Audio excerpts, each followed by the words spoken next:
पुंडलीकवरदा हरिविठ्ठल श्री ज्ञानदेव तुकाराम पंढरीनाथ भगवान की जय। माऊली ज्ञानेश्वर महाराज की जय। जगद्गुरु तुकाराम महाराज की जय। व्यवसायात्मिका बुद्धी रेके ह कुरुनंदन बहुशाखा ह्यनंताश्च बुद्धयो व्यवसायिनाम। नमामि सद्गुरुं शान्तं सच्चिदानन्दविग्रहं पूर्णब्रह्मपरानन्दमीशमालन्दिवल्लभं।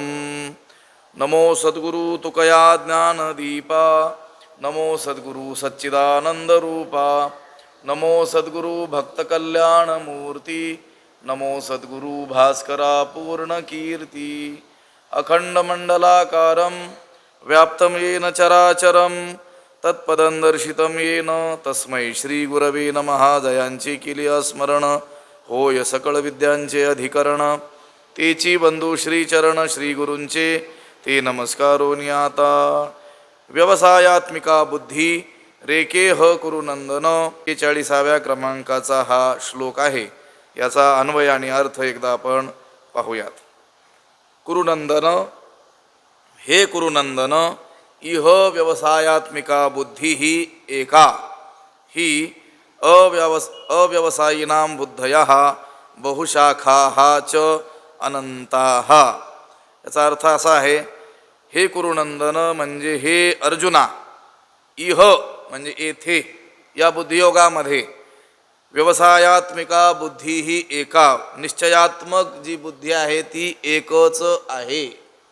भगवंत आता या ठिकाणी जो बुद्धियोग सांगत आहेत म्हणजे निष्काम कर्मयोगाचं जे प्रतिपादन करत आहेत, भगवंत म्हणतात हे अर्जुना, या बुद्धियोगामध्ये जी निश्चयात्मक बुद्धी आहे ती कशी आहे? एकच आहे। निश्चयात्मक बुद्धी एकच आहे। ही म्हणजे कारण अव्यवसायिनाम बुद्धयः, अव्यवसायी म्हणजे अनिश्चयी जे लोक आहेत, अनिश्चयी पुरुष जे आहेत म्हणजे अज्ञानी जे लोक आहेत, सकाम भावनेनं कर्म करणारे जे लोक आहेत, त्या पुरुषांच्या बुद्धी अनेक फाटे फुटलेल्या आहेत। वृक्षांच्या शाखोपशाखा ज्याप्रमाणे असतात, अनेक भेदांनी युक्त असतात, अनंत असतात, तशा रीतीनं अगणित प्रकारच्या आहेत। अव्यवसायिनाम बुद्धयः बहुशाखाः च अनंताः सन्ति। अर्जुना, या मोक्ष मार्गामध्ये म्हणजे हा जो बुद्धियोग भगवंत सांगत आहे, या बुद्धियोगामध्ये निश्चयात्मक बुद्धी एकच आहे आणि अनिश्चयी पुरुष जे आहेत, त्या अनिश्चयी पुरुषांच्या ज्या बुद्धी आहेत त्या वृक्षाच्या शाखोपशाखेप्रमाणे अनंत अनेक भेदांनी युक्त आहेत, अनंत आहेत। व्यवसायात्मिका शब्दाचा अर्थ आहे निश्चयात्मक। व्यवसाय शब्दाचे अर्थ आहेत की नाही, प्रयत्न, उद्योग इत्यादी, व्यवहार, निश्चय असे अनेक अर्थ होतात व्यवसाय शब्दाचे। या ठिकाणी हा अर्थ नाही आहे, या ठिकाणी निश्चय हा अर्थ आहे। या ठिकाणी व्यवसायात्मिका बुद्धी ही या व्यवसाय शब्दाचा निश्चय हा अभिप्रेत असलेला काय आहे? अर्थ आहे। आता अनेक जी शास्त्र आहेत, आपण ज्याला शास्त्र म्हणतो, आस्तिक, त्यांनी मानलेलं जे ज्ञान आहे ते वेगवेगळ्या प्रकारचं मानलेलं आहे। कोणी कशाला ज्ञान म्हटलं असेल, कोणी कशाला ज्ञान म्हटले असेल, ही प्रत्येकाची वेगवेगळी काय आहे गोष्ट आहे। भगवंतानी या ठिकाणी मात्र सांख्य बुद्धी आणि योग बुद्धी अशा दोन शब्दांचा काय केलेला आहे? प्रयोग केलेला आहे। इथं सांख्य हा शब्दसुद्धा त्या दिवशी मी बोलून गेल्याप्रमाणे जसं कपिलांचं सांख्यशास्त्र आहे, त्या सांख्य शब्दाशी इथल्या सांख्य शब्दाचा काहीही संबंध नाही आहे। येथे सांख्य शब्दाचा अर्थ आहे आत्मविषयक ज्ञान, म्हणून सांख्य बुद्धी आणि योग बुद्धी, योग बुद्धी शब्दाचा अर्थ आहे निष्काम कर्मयोग आणि सांख्य बुद्धी शब्दाचा अर्थ आहे आत्मसंबंधीचं ज्ञान, आत्मतत्वासंबंधीचं जे काही निखळ ज्ञान आहे, जे 20 श्लोकामध्ये जवळजवळ याच्यामध्ये वर्णन केलेलं आहे भगवंतानं, आणि त्याचाच विस्तार पुढे संपूर्ण गीतेमध्ये आपल्याला सगळीकडे आढळून येईल. ते आत्मविषयक ज्ञान, त्याला सांख्यबुद्धी या शब्दानं संबोधलेलं आढळतं. आणि योगबुद्धी म्हणजे निष्काम कर्मयोग. तर भगवंत म्हणतात की या म्हणजे या बुद्धियोगामध्ये निश्चयात्मक बुद्धी जी आहे ती किती आहे? एकच आहे. आणि अनिश्चयी जे पुरुष आहेत, अव्यवसायीनाम बुद्धया, ते किती आहेत? त्या बहुशाखा च अनंता, त्या वृक्षाच्या शाखांप्रमाणे अनेक वेदांनी युक्त आहेत आणि अनंत अशा आहेत. जैसी दीपकळिका धाकुटी परिबहु तेजाते प्रकटी, तैसी सद्बुद्धी हे थेकुटी म्हणो नये. जैसी दीपकळिका धाकुटी. भगवंताने या श्लोकाच्या वर जी उभी आहे, म्हणजे वरच्या श्लोकावर जे भाष्य आहे त्याची शेवटची उभी, अर्जुना ते पुण्यवशी जरी अल्पची हृदयी बुद्धी प्रकाशे, तरी अशेषही नाशे संसार भय, स्वल्पमप्यस्य धर्मस्य त्रायते महतो भयात. त्याचं भाष्य करताना ते म्हटलेलं आहे, अर्जुना ती जी सद्बुद्धी आहे ती पुण्यवशे पूर्वपुण्याईनं जरी अल्पची थोडी जरी हृदयामध्ये प्रकट झाली, तरी संसार भय अशेषही नाशे, तरी जन्म मरण रूप संसाराचं भय अशेष म्हणजे पूर्णपणे काय होतं? नाहीसं होतं. कसं? उदाहरण दिलं पुढं लगेच. जैसी दीपकळिका धाकुटी परिबहु तेजाते प्रकटी, तैसी सद्बुद्धी हे थेकुटी म्हणू नये. जैसी दीपकळिका धाकुटी परी बहु तेजाते प्रकटी, तैसी हे सद्बुद्धी थेकुटी म्हणू नये. ज्याप्रमाणे दिव्याची ज्योत दीपकळिका धाकुटी लहान जरी असली तरी बहु तेजाते प्रकटी, तरी सुद्धा ती पुष्कळ प्रकाशाला काय करते? प्रकट करते, मोठा प्रकाश पाडत असते. दिव्याची ज्योत ही दिसायला आकाराने लहान जरी असली तरी ती प्रकाश निर्माण करते.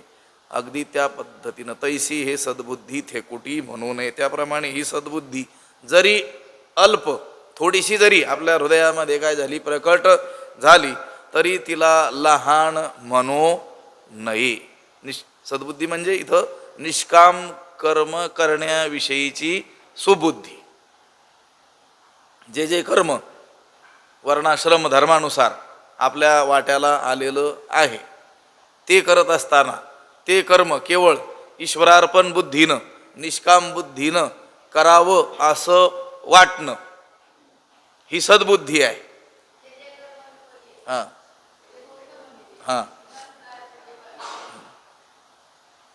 जे जे कर्म आपल्याकडून अशा रीतीनं घडेल ते थोडे बहु न म्हणजे, थोडं केलं काय आणि खूप केलं काय याला संख्यात्मक दृष्ट्या मोल नाही आहे. परमार्थामध्ये तुमच्या त्या कर्म करण्याविषयीची भावना जी आहे, त्याच्या पाठीमागची जी भूमिका आहे, तिला काय आहे?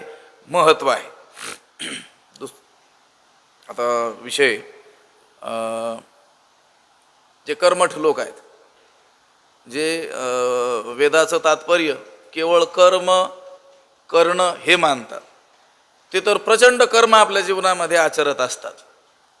ज्ञानोबराय म्हणतात एवढं सगळं करतात, परी एकची कुडे करीती, जे स्वर्ग कामू मनी धरिती, यज्ञ पुरुषा चुकती भोगता जो.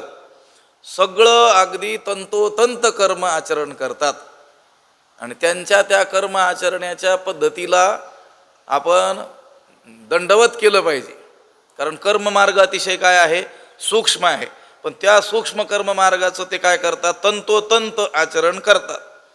पण ज्ञानोबा म्हणतात परी एकची कुडे करती, एकच गोष्ट चुकीची करतात. काय चुकीची करतात? तर ते सगळे कर्म आचरत असताना मनामध्ये स्वर्ग कामना धरतात आणि जो मुख्य यज्ञ पुरुष आहे, भोक्ता नारायण आहे, त्याला काय करतात? चुकतात, चुकतात.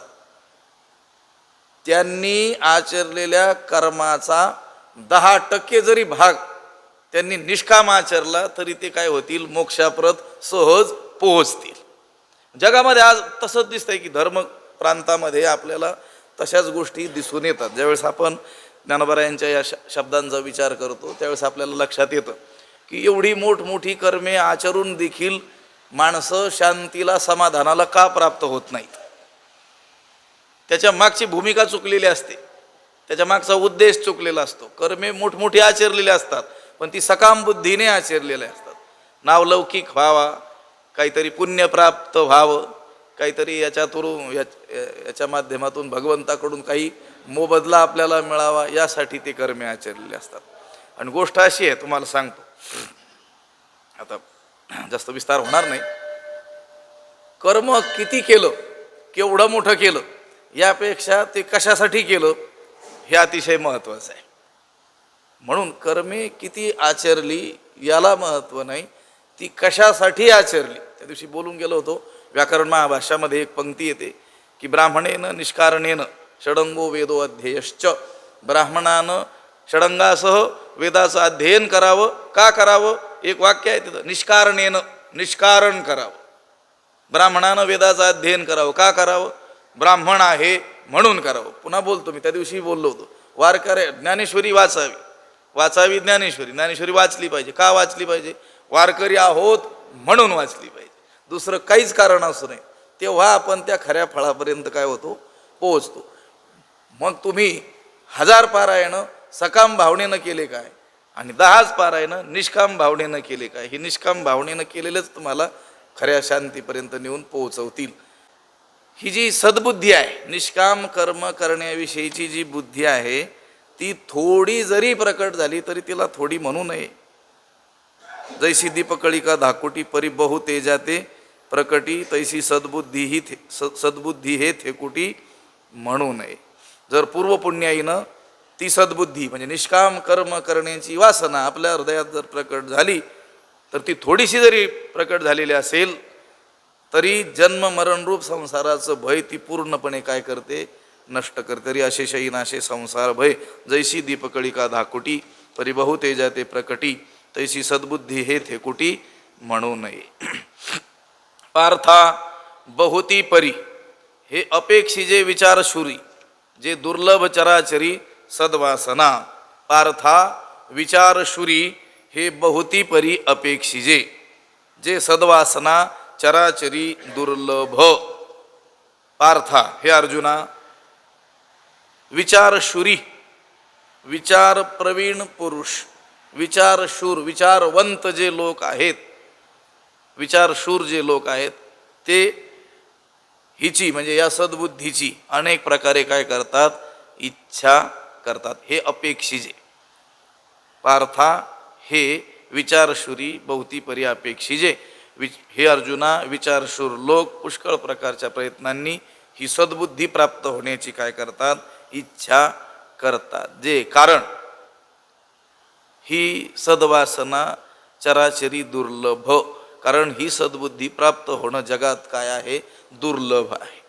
गुरुकृपेनं, संतकृपेनं, ईशकृपेनं ही गोष्ट शक्य आहे. नाहीतर मग स्वप्रयत्नानं कितीही मोठा पुरुषार्थ जरी करू म्हटलं तरी ही बुद्धी प्राप्त होणं काय आहे, अशक्यच गोष्ट आहे. बाकी माणूस सगळ्या गोष्टींवरती काय मिळवेल, विजय मिळवेल, परंतु कर्म करून त्या कर्माच्या पाठीमागं आपला काहीच हेतू नको, ही बुद्धी मात्र काय आहे, अत्यंत दुर्लभ आहे. उलट काही न करता हे मी केलं हे दाखवण्याकडे आजच्या जगाचा कल आहे. आणि काही सगळं करून मी केलंच नाही अशी भावना असणं ही किती वेगळी गोष्ट आहे. दाखवणं तर दुसरीच गोष्ट राहिली, पण मनात देखील तशी धारणा असत नाही. ही अत्यंत कठीण अशी गोष्ट आहे. पार्था बहुती परी हे अपेक्षिजे विचारशुरी, विचारशूर, विचारवंत. विचार म्हणजे आत्मानात्म विचार, नित्यानित्य विचार जो आहे, नित्य काय आहे, अनित्य काय आहे, सत्य काय आहे, असत्य काय आहे, आत्मा काय, अनात्मा काय आहे, हा विचार करणारे आणि त्यातले शूर, त्यातले तज्ज्ञ, त्यातले प्रवीण जे लोक आहेत त्यांना ही सद्बुद्धी आवडते. त्यांना वाटतं ही बुद्धी आपल्यामध्ये काय झाली पाहिजे, प्रकट झाली पाहिजे.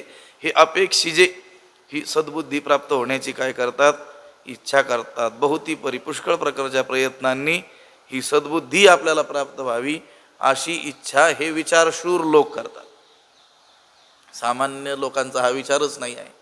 जे विचार करण्यात शूर आहेत ते विचारशूर लोक ही सद्बुद्धी आपल्याला प्राप्त व्हावी नाना प्रकारे काय करत असतात, प्रयत्न करत असतात.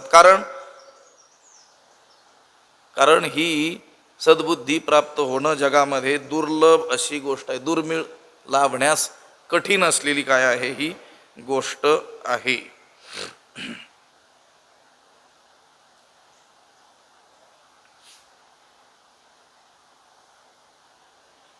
आता दीर्घकाळ सत्संगामध्ये तो मनुष्य राहील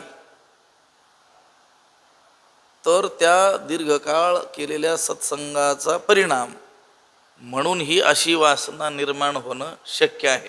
कारण तो वर्षानुवर्ष त्या संतांचं जीवन, त्यांचं आचरण, त्यांचा व्यवहार पाहत राहील आणि एवढे प्रचंड कार्ये करूनही ज्यांच्या ठिकाणी लेश मात्र देखील त्या कार्याविषयाचा अहंकार दिसणार नाही, त्यावेळेस सहजच तो आपल्या जीवनाची त्या संत जीवनाशी काय करील, तुलना करील. अरे आपण थोडंसं की काहीतरी केलं तर ते दाखवण्याकडे आपला कल आहे, कोणीतरी पाहत असेल तर आपण ते कार्य करायला प्रवृत्त होतो. आणि हे संत लोक मात्र कोणी बघो न बघो, लक्षात आलं का, जे आपल्या वाट्याला येईल ते काम निमूटपणे सहजतेनं करत राहतात. हे ज्यावेळेस त्या साधकाच्या मनावर बिंबेल त्यावेळेसच त्याच्यामध्ये ही काय होईल, बुद्धी प्रकट होईल. अन्यथा दुसरी काहीही तप आचरली तरी देखील ही बुद्धी काही प्राप्त होणार नाही. आता कोणत्या ह्याच्यात सांगावं आपल्याला, खूप लोक आहेत, मोठमोठे विद्वान आहेत, प्रचंड अध्ययन ज्यांनी केलेलं आहे, अक्षर उपासना केलेली आहे, जप तप अनुष्ठानादी ज्यांनी केलेले आहेत, परंतु ही बुद्धी मात्र प्राप्त झालेली दिसून येत नाही. निष्काम कर्म करण्याची वासना, की कर्म करत असताना त्या कर्माचरणाच्या मोबदल्यात ज्यांना काहीही नको आहे असं वाटणं, ही वासना ही अत्यंत काय आहे, दुर्लभ आहे. आणि हिची अपेक्षा विचारशूर लोक पुष्कळ प्रकारच्या प्रयत्नांनी ही सद्बुद्धी प्राप्त होण्याची काय करतात, इच्छा करतात. पार्था बहुती परी, हे अपेक्षिजे विचारशुरी, जे दुर्लभ चराचरी सद्वासना. आणि का सारिखा बहुवसू, जैसा न जोडे परिसू, का अमृताचा लेशू दैव गुणे. जैसा परिसू आणि का सारिखा बहुवसू न जोडे दैव गुणे अमृताचा लेशू. उदाहरणं दिलीत. जैसा म्हणजे जसा, ज्याप्रमाणे. परिसू आणि का सारिखा बहुवसू न जोडे, परिस इतर पदार्थांप्रमाणे, बहुवसू पुष्कळ प्रकारानं सापडत नाही. जसं ही दगडाचे वेगवेगळे जे प्रकार आहेत ते पुष्कळ प्रकारात आपल्याला काय होतात, सापडतात, मोठ्या प्रमाणात सापडू शकतात. परंतु हा परिस इतर दगडादी पदार्थांसारखा पुष्कळ ठिकाणी पुष्कळ प्रमाणात आपल्याला ज्याप्रमाणे मिळत नाही.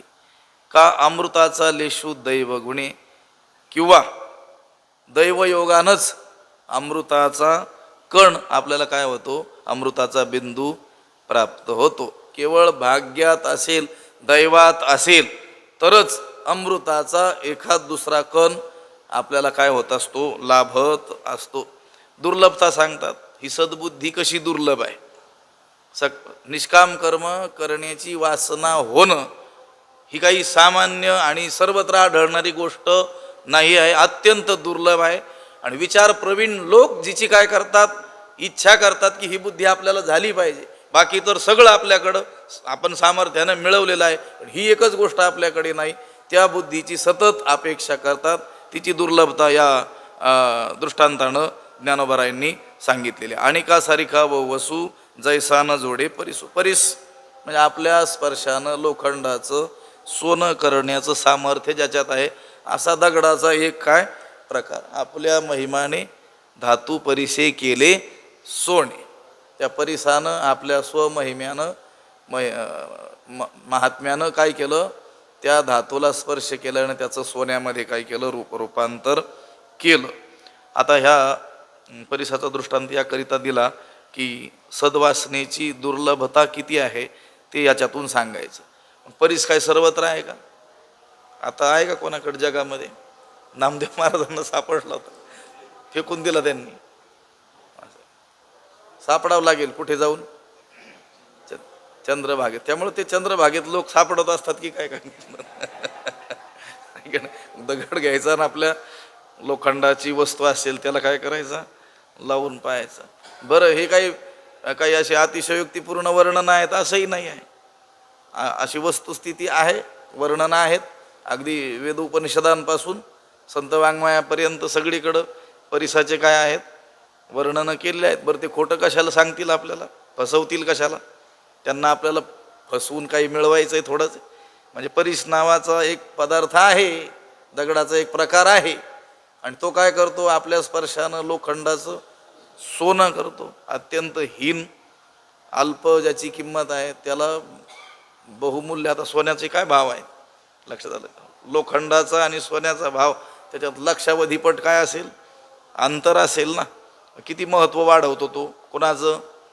त्या लोखंडाचं, सामान्य हिनकस हे असलेल्या त्या धातूचं. पण मग काय तो परिस सर्वत्र मिळतो का? नाही. तो काय आहे, दुर्लभ आहे. पुन्हा अमृत सर्वत्र मिळतं का? ते काय अमृत तुल्य आहे का सगळीकडे मिळायला? अमृत तुल्य दुकान आपल्याला सापडतील, पण अमृत येथे अमृत मिळेल असं दुकान आहे का? ते दैवगुणे ते म्हणतात. का अमृताचा लेशू दैवगुणे, जोडे अमृताची सुरसरी, ते प्राणा ते अमर करी. लक्षात आलं का? प्राणाला अमर करणारं ते अमृत, पण ते कसं आहे, दुर्लभ आहे. त्या देवदानवांना मंथन करूनच ते अमृत प्राप्त करावं लागलं की नाही? त्याचं वाटप इथंच झालेलं आहे ना, नेवासेला. ते राहिलेलं कुठं ठेवलंय कुणाच ठाऊक. इथंच आहे. मला कोणीतरी म्हटले, एक भाविक एकदम चांगले सज्जन व्यक्ती म्हटले की ते कुंभ जो आहे ना, अमृत कुंभ, तो तिथं ठेवला आणि तो खांब ठेवलेला आहे म्हणे तिथं. लक्षात आलं का? तो निधी, त्या निधीचा निवास इथं, म्हणून निधी निवास पूर्वीचं नाव नाही का, निधी निवासच पुढं नेवासा असं झालेलं आहे.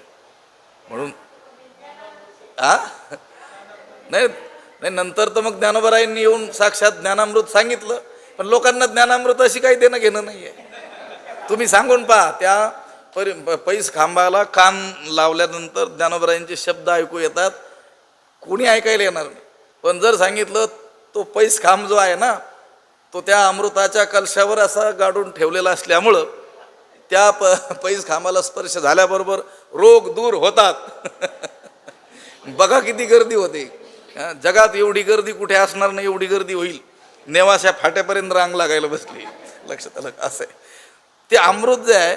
अमृत नावाचा पदार्थ प्राणा ते अमर करी, प्राणाला अमर करणारा. पण तो काही असा सुलभ आहे का? नाही.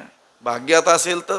का अमृताचा लेशू दैवगुणे, तैसी दुर्लभ जे सद्बुद्धी, जे परमात्माची अवधी, जैसा गंगेसी उदधी निरंतर, तैसी जे परमात्माची अवधी, ते सद्बुद्धी दुर्लभ. लक्षात आलं का?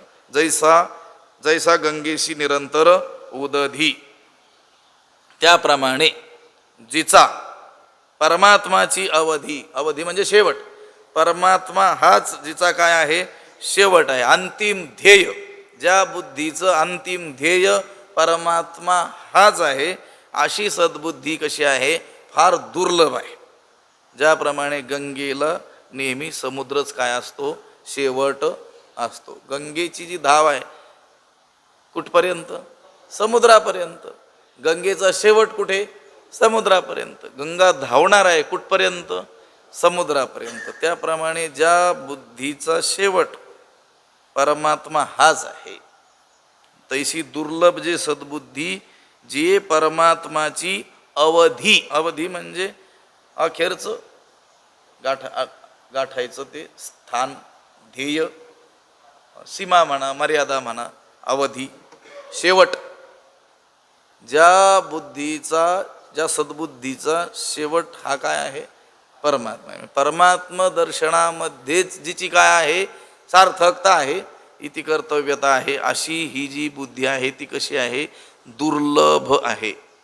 कर्मयोगाविषयीची सद्बुद्धी प्राप्त होणं दुर्लभ आहे. ज्या सद्बुद्धीचा फलरूप शेवट परमात्माच आहे. गंगेला जसा केव्हाही शेवट कोण आहे? समुद्रच आहे. अगदी त्या पद्धतीनं आता ह्या उभीमध्ये ह्या सद्बुद्धी, व्यवसायात्मिका बुद्धी रेकेह एका, ती एकच आहे, ह्याचं वर्णन केलेलं आहे ह्या आणि पुढच्या ह्या ओवीमध्ये 242 या क्रमांकाच्या ओवीमध्ये. तैशी दुर्लभ जे सद्बुद्धी, जे परमात्माची अवधी, जैसा गंगेशी उदधी निरंतर. तैशी दुर्लभ जे सद्बुद्धी, ती सद्बुद्धी कशी आहे? दुर्लभ आहे. सद्बुद्धीला दुर्लभ म्हणण्याचं कारण हे की बुद्धी ही प्रत्येकालाच आहे. बुद्धी ही प्रत्येकाला आहे. पिंडे पिंडे मतीर भिन्ना. प्रत्येक शरीराच्या ठिकाणी त्या शरीरस्थ असलेली बुद्धी वेगवेगळी आहे. म्हणजे प्रत्येकाला बुद्धी ही आहेच आहे. पण बहुतेक बुद्धी ही तमोगुण प्रधान, रजोगुण प्रधान अशीच असलेली आपल्याला आढळून येते. म्हणून त्या बुद्धीची धाव देखील वेगवेगळ्या विषयांकडेच असलेली आपल्याला आढळून येते. अनेक बुद्धीचे तरंग क्षणक्षणा पालटती रंग. ती तमोगुण प्रधान, रजोगुण प्रधान असलेली बुद्धी त्या विषयांकडे, या जगाकडंच धावणारी असते. पण जी बुद्धी सत्वगुण प्रधान आहे ती जी बुद्धी आहे त्या बुद्धीलाही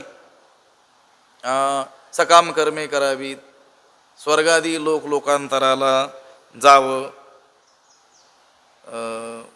पारलौकिक जी फळं आहेत ती प्राप्त करावी असं वाटत असतं. मग तुम्ही म्हणाल आता रजोगुण तमोगुण प्रधान ही संसाराकडे, विषयांकडे धावणारी बुद्धी आहे, आणि सत्वगुण प्रधान बुद्धीसुद्धा जर या स्वर्गादी लोकांतराचीच प्राप्ती करण्याची इच्छा करत असेल तर मग अशी कोणती बुद्धी आहे? तर त्यातही पुन्हा सत्वगुण प्रधानता असूनही ज्यांना संत पुरुषांचा काय आहे? सहवास आहे. खूप बारकावा आहे पहा. आता आपण सरळ सरळ 2 जर भाग केले ना, निवळ संसारात रत असलेले लोक आणि त्याच्यात ज्यांना पारमार्थिक म्हणतो तथाकथित ते पारमार्थिक लोक, तर त्या पारमार्थिक वर्गामध्ये सुद्धा आपल्याला कितीतरी प्रकार करावे लागतील. लक्षात आलं का? जे सकाम बुद्धीनं काहीतरी दृष्ट अदृष्ट फळप्राप्तीच्या इच्छेनं या देवमार्गाला लागलेले आहेत, त्यांना देखील लोक बाह्यदृष्टीनं काय म्हणतात? पारमार्थिकच म्हणत असतात. पण त्यांचा परमार्थाचा संबंधच काय आहे? जो आपल्याला प्राप्त असलेले दुःख, रोगादी यांच्या निवारणार्थ जर सकाम भावनेनं ईश्वर उपासना करत असेल तर त्याला पारमार्थिक म्हणण्याचं काहीही कारण येत नाही. जो मनुष्य आपल्याला झालेले रोग दूर व्हावेत म्हणून जर वैद्याकडे जात असेल तर त्याला पारमार्थिक म्हणतो का आपण? बघा, हा फार पारमार्थिक आहे, रोज दवाखान्यात जातो. नाही, काही कारण नाही. त्याला रोग झाला, त्या रोग निवारणाचा तो उपाय त्याला ठाऊक असल्यामुळे तो जातोय. अगदी त्याच पद्धतीनं मंदिरात जात असतील त्यांना पारमार्थिक म्हणण्याचं काही कारण येत नाही. पण व्यवहारात आता बाह्य दृष्टी असल्यामुळं एक स्थूल दृष्टीचे लोक त्यांनाही काय म्हणत असतात?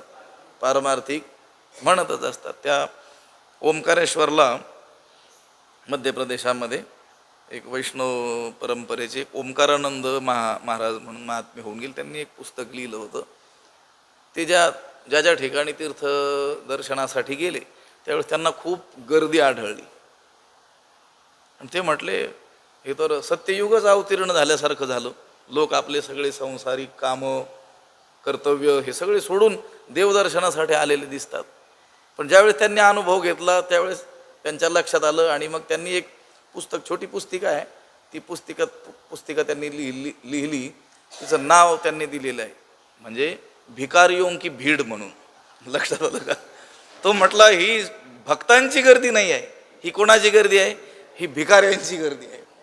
लक्षात आलं का? आता लोक याला कधी कधी गमतीनं लिहित असतात, पण त्याच्यातही कधी कधी तथ्य असतं हे व्हॉट्सअपला वगैरे. काही भिकारी मंदिरांच्या बाहेर बसलेले असतात आणि ते बिचारे 1-2 रुपये 5 रुपयाची काय करतात, अपेक्षा करतात. आणि ते छोटे भिकारी, लक्षात आलं का?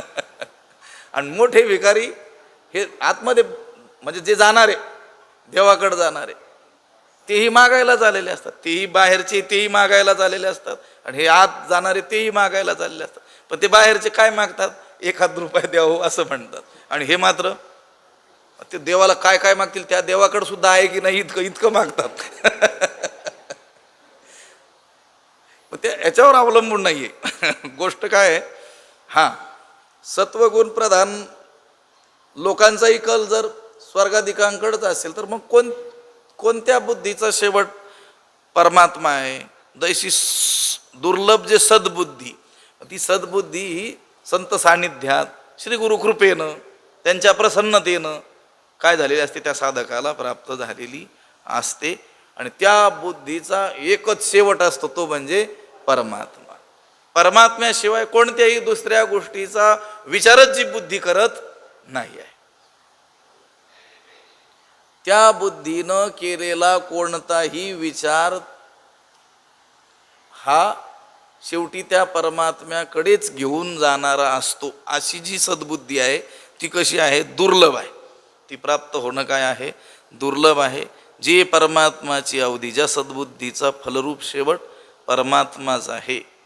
जैसा गंगेशी उदधी निरंतर, जैसा गंगेशी उदधी निरंतर, तैसे ईश्वरा वाचुनी काही, जिये आणिक लाणी नाही, ते एकची बुद्धी पाही अर्जुना जगी. अर्जुना, तैसी जिये ईश्वरा वाचून आणि काही लाणी नाही, ते एकची बुद्धी जगी पाही. अर्जुना, तैसी त्याप्रमाणे म्हणजे जैसा गंगेशी उदधी निरंतर, वरच्या ओवीतला अर्धा भाग, ज्याप्रमाणे गंगेला केव्हाही समुद्रच काय आहे, तिचा शेवट आहे. तैसे ईश्वरा वाचुनी काही, तैसे जिये ईश्वरा वाचुनी आणि काही लाणी नाही, त्याप्रमाणे जिला म्हणजे ज्या बुद्धीला ईश्वरा वाचून दुसरं काहीच प्राप्तव्य नाही, ते एकची बुद्धी जगी पाही. ती एकच सद्बुद्धी ह्या जगात आहे, हे तू लक्षात ठेव. असं जाण, पाही म्हणजे जाण. त्याप्रमाणे परमात्म्या वाचून जिला दुसरे कोणतेही फलरूपाने आश्रयस्थान नाही आहे, जिचा शेवट, जिच्या विचारांचा शेवट हा केवळ परमात्म्यातच होतो, अशी जगात एकच ती सद्बुद्धी आहे. आपण आता सज्जन मनुष्य कुणाला म्हणतो, हे पहा आता ते मोठा विषय आहे. आपण साधारणतः जो नीतीनं वागणारा माणूस आहे त्याला काय म्हणत असतो, सज्जन म्हणत असतो. की हा काय आहे, सज्जन पुरुष आहे. का सज्जन आहे, तो खोटं बोलत नाही, तो व्यसन करत नाही, कुणाशी भांडण करत नाही, कुणाला फसवत नाही, म्हणून तो काय आहे, सज्जन आहे. आपण त्या नीती न वागणार नीतिमान माणसालाच काय म्हणत असतो, सज्जन म्हणत असतो. पण शास्त्रामध्ये सज्जन कोणाला म्हटलेलं आहे, तुकोबारायांचे एक अभंग आहे, त्याच्यात सज्जन आणि दुर्जनाची व्याख्या पूर्वार्ध आणि उत्तरार्धात एकाच चरणात केलेली आहे. सज्जन तो शब्द सत्य जो मानी, छळी दुर्जन आणि काशी. जो शब्द सत्य मानी तो सज्जन. शब्द म्हणजे वेद. जो वेदाला शास्त्राला सत्य मानतो तो सज्जन, आणि जो अनेकांना छळतो तो दुर्जन. ते सोडून द्या. पण आपण व्यवहारात कोणाला सज्जन म्हणतो, जो नीतिमान आहे त्याला काय म्हणतो, सज्जन म्हणतो. सज्जनत्वाचं हे लक्षणच होऊ शकत नाही.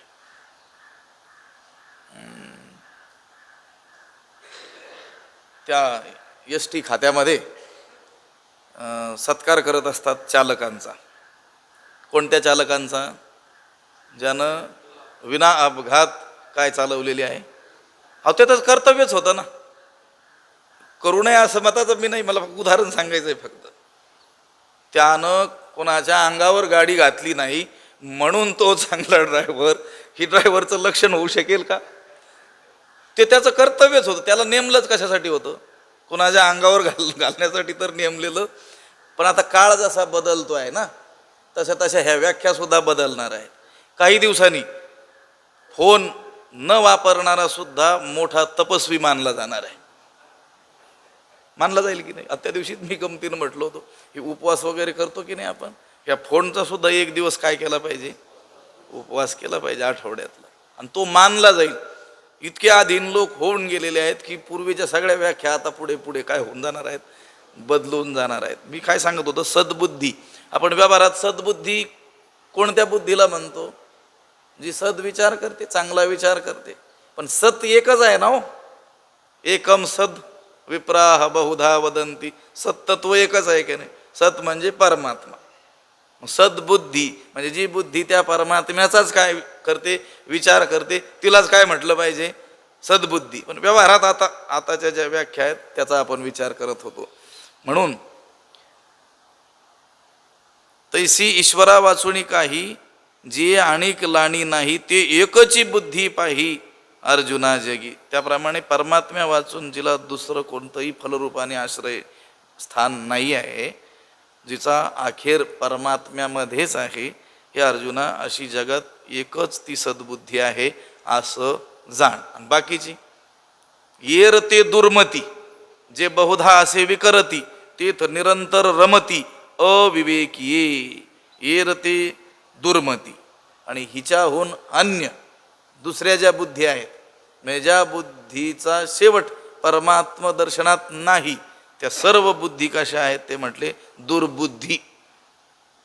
बघा, संतांची जी व्याख्या आहे ना, त्या संतांच्या व्याख्या, संतांनी केलेली लक्षणं आणि आपल्या मान्यता याच्यात खूप मोठं अंतर असतं. आपण सद्बुद्धी मनुष्य कुणाला म्हणतो? जो कुणाला त्रास देत नाही त्याला काय म्हणतो? सद्बुद्धी. त्याच्या स्वार्थासाठी अन्यांना पीडा वगैरे करत नाही, पण त्याचा स्वार्थ साधतो व्यावहारिक मनुष्य, त्याला देखील म्हणतात सद्बुद्धी. पण इथं सद्बुद्धी शब्दाची व्याख्या काय आहे? ईश्वरा वाचून काही, जी आणिक लाणी नाही. परमात्म्या वाचून जिला कोणतेही दुसरं आश्रयस्थानच नाही आहे, तीच एकमेव जगामध्ये काय आहे? सद्बुद्धी आहे. आणि तिला सोडून बाकीची सगळी येर ते दुर्मती, जे बहुधा असे विकरती. इतर ज्या दुर्बुद्धी आहेत की ज्या काय शब्दादी विषयांकडे पुष्कळ प्रकारांनी काय होतात? विखुरतात, अनेक प्रकारे विकृत झालेले असतात. आणि तेथ म्हणजे त्या दुर्बुद्धीमध्ये, दुर्मतीमध्ये अविवेकीये निरंतर रमती. जे अविचारी लोक आहेत ते त्या दुर्बुद्धीच्या ठिकाणीच अखंड काय होतात? रममाण होऊन राहतात. ज्या बुद्धीनं केवळ परमात्म्याचा विचार केला जातो ती सद्बुद्धी आहे, आणि तिला सोडून बाकीच्या सगळ्या काय आहेत? दुर्मतीच आहेत. बघा, आता ज्ञानोबरायांनी कोणाकोणाला दुर्मती म्हटलेलं आहे? सगळ्यांना, आपल्याला सगळ्याला दुर्मती म्हटलेलं आहे. आपण कोणाला दुर्मती म्हणू? जो फार प्रचंड दुष्ट आहे त्याला काय म्हणू? हा दुर्बुद्धी आहे, हा दुर्मती आहे. आणि त्याला दुर्बुद्धी, त्याला दुर्मती म्हणून आपण आपल्याला सद्बुद्धी ठरवण्याचा काय करतो? प्रयत्न करतो. पण ज्ञानोबरायांनी आपल्याला त्याच्यात ठेवलेलं नाही. येर ते दुर्मती, इतर ज्या बुद्धी आहेत, इरी अन्य, एक सद्बुद्धी सोडून अन्य ज्या बुद्धी, त्याला काय म्हटलेलं आहे? दुर्मती म्हणजे दुर्बुद्धी, म्हणजे बेबिचारी बुद्धी. शाश्वत असलेला परमात्मा त्याला सोडून अशाश्वताच्या मागे जी लागते ती काय आहे? दुर्मती आहे. यामध्ये सर्व अपरा विद्यांचा काय होतो? अंतर्भाव होतो. ज्ञानोबराय म्हणतात, जे भवस्वर्गा ते जाणती, यागची चांग म्हणती, पारखी फुडी आथी भेदी जया. भव स्वर्ग या सगळ्यांना जाणणारी जी बुद्धी, भले ती बुद्धीच्या दृष्टीनं ती प्रचंड असेल, पण शेवटी ती कोणती बुद्धी? दुर्मतीच आहे. ते एक वाचूनी आणे, जे भवस्वर्गादी ज्ञाने, ते अज्ञान ऐसा मने निश्चयो करी. परमात्मा संबंधीचं ज्ञान तेच खरं ज्ञान, आणि त्याला सोडून बाकीचं जे सगळं भवस्वर्गादी ज्ञान ते ज्ञानोबरायांनी अज्ञान कक्षेत घातलेलं आहे. म्हणजे इहलोकासंबंधीचं सगळं ज्ञान. मग भौतिकशास्त्राचं ज्ञान असेल, रसायनशास्त्राचं ज्ञान असेल, तुमच्या शारीरशास्त्राचं, युद्धशास्त्राचं, शिल्पकला, हे सगळी ज्ञानं कशामध्ये घातलेली आहेत? अज्ञान ऐसा म्हणे निश्चय करी, त्या अज्ञानात घातलेले आहेत. अगदी त्याच पद्धतीनं सद्बुद्धी कोणती?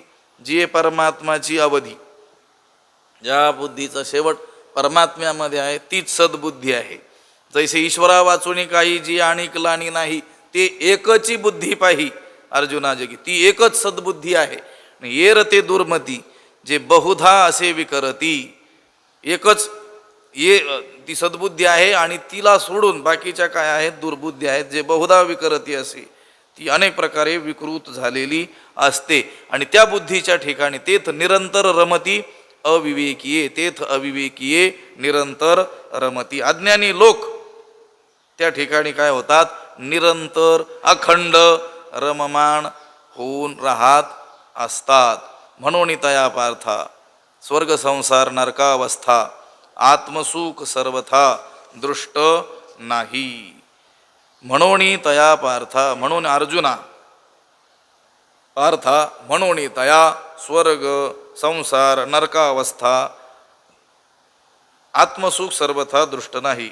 पार्थ म्हणजे अर्जुना, म्हणून तया, म्हणून त्यांना, त्यांना म्हणजे त्या दुर्बुद्धी युक्त लोकांना, स्वर्ग संसार नरकावस्था, स्वर्ग संसार आणि नरक हे प्राप्त होतात. आत्मसुख सर्वथा दृष्ट नाही.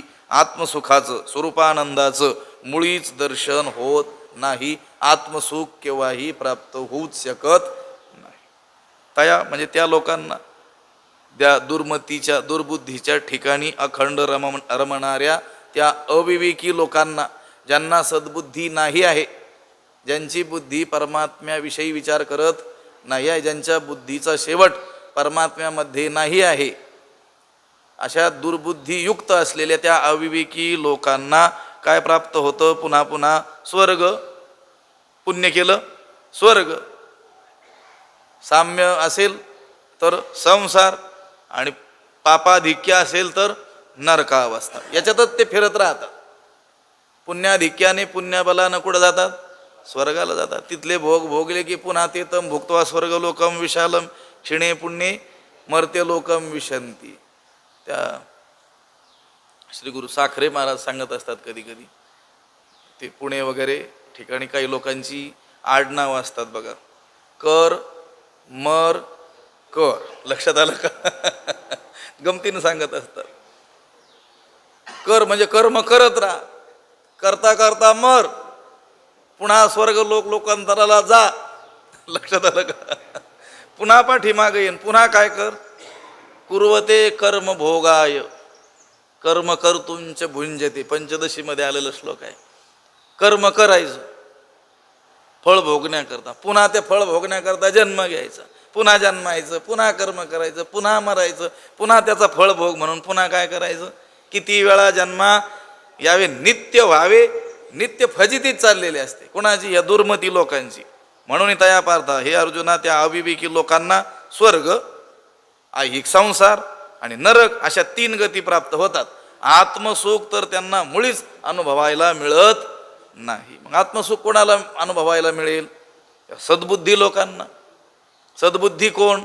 ज्या बुद्धीचा अखेर शेवट, त्या गंगेचा शेवट ज्याप्रमाणे समुद्र आहे, त्याप्रमाणे ज्या बुद्धीचा शेवट परमात्मा दर्शनात आहे, अशी सद्बुद्धी जर प्राप्त होईल तर. एकंदर काय सांगायचं इथला भाग?